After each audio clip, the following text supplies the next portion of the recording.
Hey guys, Norm with Bearable Traders. It is Friday, November 1st, 2019. Quick recap for today. First, let me remind everybody that it is the start of No FOMO November. We did this last year. I just like to focus this month on trying to stay away from FOMO, fear of missing out. Don't chase trades, anything like that. Don't feel like you missed out on something. And there's a little bit of that in this way I'll discuss in a minute. Anyway, doing a recap today. Andrew is running, I think, a 35K in the high mountains of China right now. So he was unavailable to trade in the room this morning. Brian is dealing with some family issues. So he traded, but he can do a recap. And then Thor had to volunteer at his daughter's school. So he wasn't trading today either. Anyway, let's hop into this. One and done day for me today.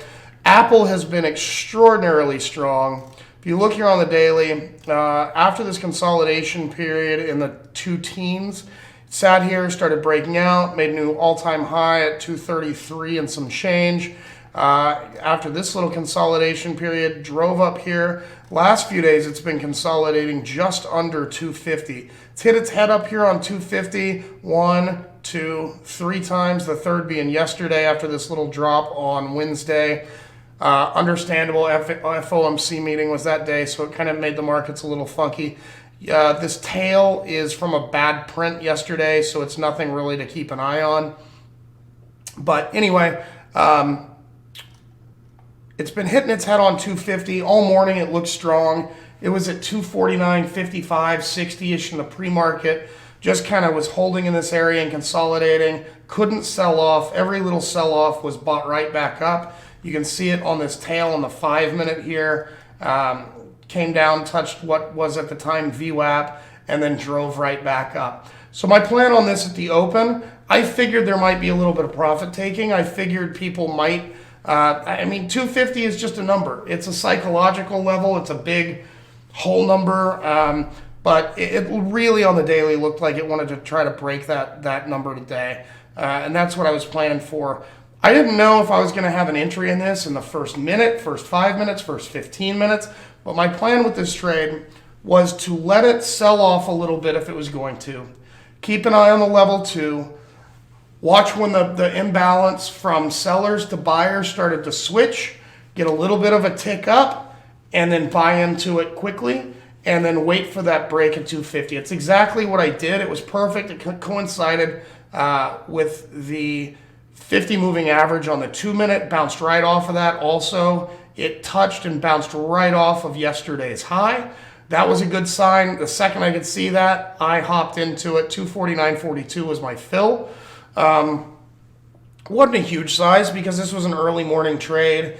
I knew that it had the possibility to bounce around and go against me. So, but that was my plan.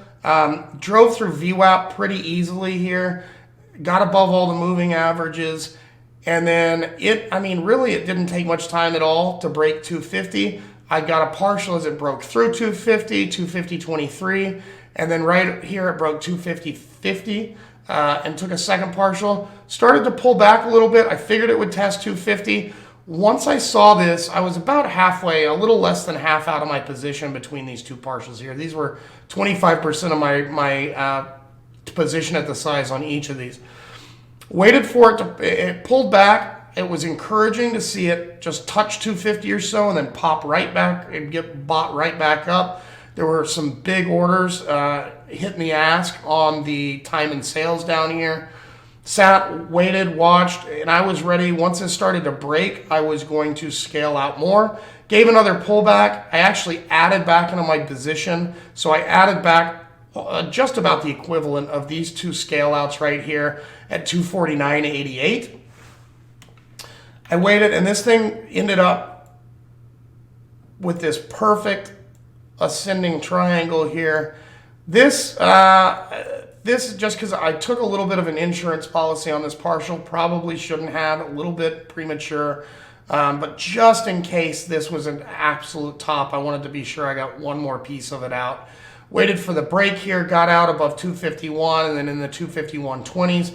That was my plan. Like I said, FOMO on this trade. You can see that Apple had more way to go today. got up above 253, 253.50. So there was definitely some money on the table, considering my last partial was it was a little bit of a bad fill. I was trying to get 250, 150, but got a couple of bucks. There was really this could have been perfected, but I got a good chunk of the move right here. With that entry, it helped it out. So anyway, one and done for the day. Trade safe, be smart. Andrew should be back in the chat room, and Thor early next week. So take care, have a great weekend. No FOMO November, and we'll talk to you soon.